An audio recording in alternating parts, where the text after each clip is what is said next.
And we'll start off along the Iran-Iraq border with overnight search and rescue operations continuing throughout the day. A frantic search for any survivors of a devastating 7.3 magnitude earthquake.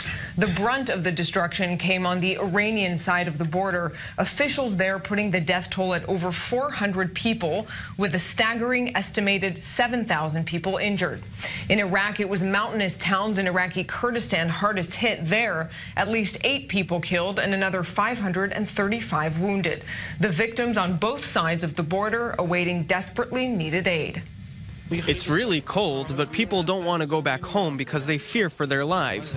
It was really a terrifying moment. I was wondering if my feet would ever touch the ground again. I was under the rubble of destroyed wall. It collapsed on my head. The earthquake shattered the window and it fell on me, and it wounded my hand and my face. The debris hit my arm. It wounded me. The epicenter of the quake hit an area on the border about 20 miles southwest of Halabja in Iraqi Kurdistan last night, with a depth of 14 miles and tremors felt as far as Qatar and Israel. Well, for more, let's go to Baghdad and speak with journalist Owen Haldaway.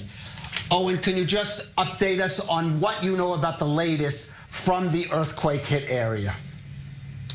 Well, since the earthquake happened late last night at around about 9 o'clock local time, the death toll has significantly risen. As you alluded to, around about 400 deaths, primarily on the Iranian West Iran side of the border.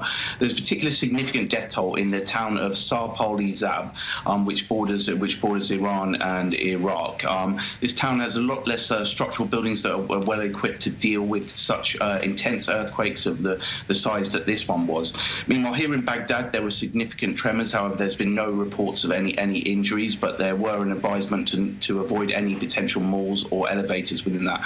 Within the Iraqi region, the deaths there have been reported, as you again pointed out, of around about 8 deaths, which happened somewhere outside Soleimani province, which is very close to the epicenter.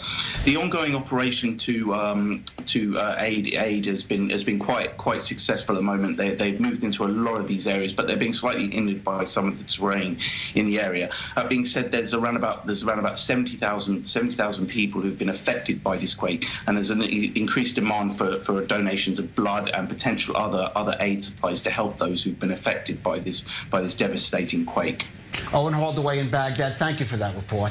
Let's jump to Washington. Our studios there, Iranian-American journalist and a journalist for Iran International, Nagar Mortazavi. Nagar, great to have you with us. You've been following this closely and speaking to people on the ground. I understand rescue missions are beginning to come to an end in Iran, obviously the hardest hit. What can you tell us about how they're coping?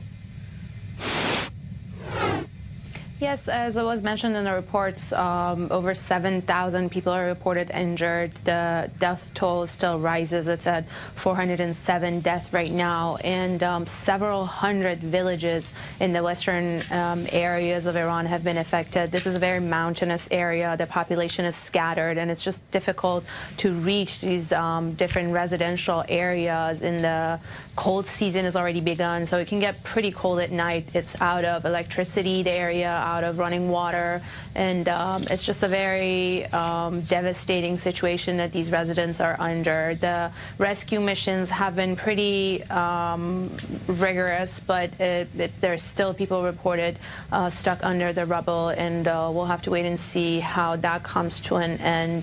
And also, let's not forget that earthquakes are something Iranians have very devastating memories of. There have been 2 major earthquakes in modern history and recent history with thousands and thousands of deaths, and this is also another one that's being added to that.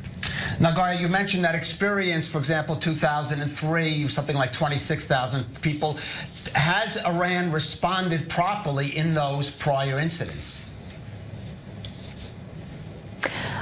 So the way that analysis after this has usually come is that the crisis management after the earthquake has happened has not been too bad. It's been pretty sufficient considering the infrastructure and the amount of manpower, and just everything that's within the power of the state. Where the main criticism comes every time these type of earthquakes happens is before the earthquake. The infrastructure, the structural buildings, the way that the standard is just so low and not set up for these earthquake-prone areas, and the type of houses or structures that people are living in. For example, in Bam, in the city of Bam in 2003, you mentioned over 20,000 people dead. It was all sort of very brick and mud houses. It was in the early hours of the morning, and most people just died in their sleep, in their beds.